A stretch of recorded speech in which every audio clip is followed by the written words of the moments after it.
Hello, my name's Rosie. I'm a patient here at the hospice and have been for a few months now. I have an end-of-life condition, life-limiting condition. I've been a patient of the NHS for many years, as well as working for the NHS.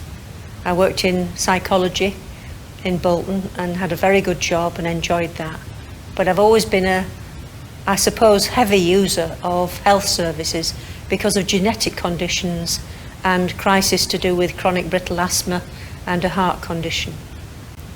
I've always found hospitals, although very, very helpful, a bit of a rushed job, and sometimes clinicians are so busy doing the job they cannot be extra caring, which is what you need when you're having those panic moments and crisis. I was run over in 1998 and left for dead.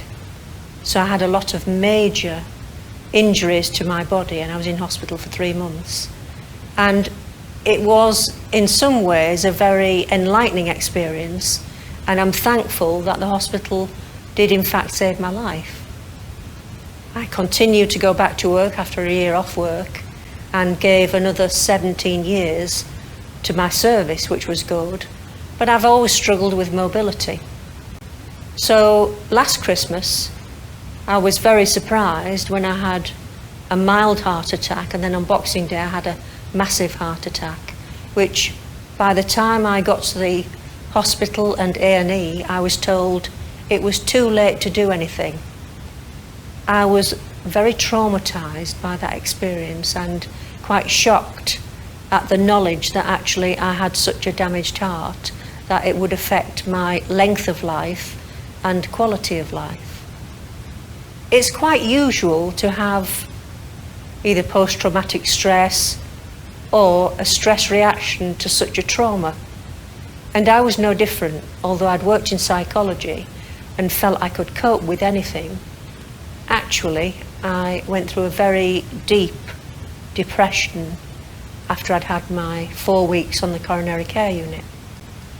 And I felt life was now closed down to me and not really worth engaging with because, well, what was the point?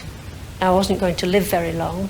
I was too breathless to do anything, and chronic neurological pain from my other conditions had become uncontrollable. So I remember saying to my clinicians, I didn't want to do anything but stay at home.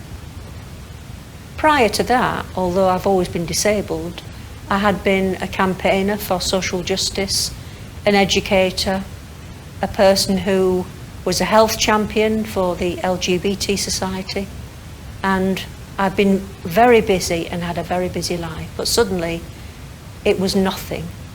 I would sit in my chair looking at the garden and feeling quite empty, and life was very heavy. I also had 18 new medications to get used to, on top of the ones I already took. A friend who worked at the hospice had a word with me and said, you know, you should come to the hospice, it will help. And I thought, well, I don't think so. I have been there with people who've had a few days left to live, and although I could see it was a very good, caring place, I didn't think I belonged there. However, my GP, who's known me for years, actually said, I think you need help. You can't just sit in the chair. If you get a full 4 years, you don't want to sit in a chair for 4 years. So she wrote a letter to the hospice and I was then referred for a consultation. I remember sitting down with the consultant here, Neil, who was very kind and very caring, and he had my 4 huge medical files there, and I said to him, I don't belong here. I feel a bit of a fraud. And he laughed and he said, well, I don't know why you think that. I think we've got a lot to offer you, and if you would like to be here, we could certainly support you and help you along. And we don't look to different consultants to help you with your various conditions. You're treated holistically. And I thought, okay, I'll give it a go. And from the first session when I came, it was like being given my life back, because the staff is very caring, very knowledgeable and considerate and warm, and they encourage you to see this as making the most of life and having a life. It's not about dying, it's about living. And after years of not touching artwork, because I did it at school, I suddenly found the art therapist Mary had given me this passion for art. And I looked forward to coming on a Thursday. My pain was still uncontrollable. I took vast amounts of morphine and felt sick all the time. But the wonderful alternative therapists, Lisa and Vash, were wonderful at giving me leg massages or shoulder massages, and that really, really does help. The hospice, from the top with Lee, right down to the bottom, if you want to call it that, I don't, of all the volunteers, they are all committed and caring and want to do the best that they can for people, so everyone gets something out of life. It's about well-being. It's about feeling that actually there is a purpose to what time we have. And none of us know how long we have. So the hospice is about to refurb and make a well-being centre, which is amazing. They will have mindfulness, massage, art therapy, poetry, and all of those things make life worth living. The food as well. The chef goes out of his way to make sure that whatever you feel you can eat, they will make available, and they make it fresh.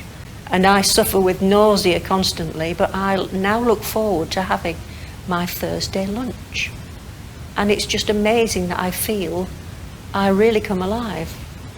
And because of the care and the love from the hospice, I'm now back doing equality training and campaigning with whatever skills and time and energy I have. And I'm so grateful to them. And I hope you too will support the Hospice and Wellbeing Centre. Thank you.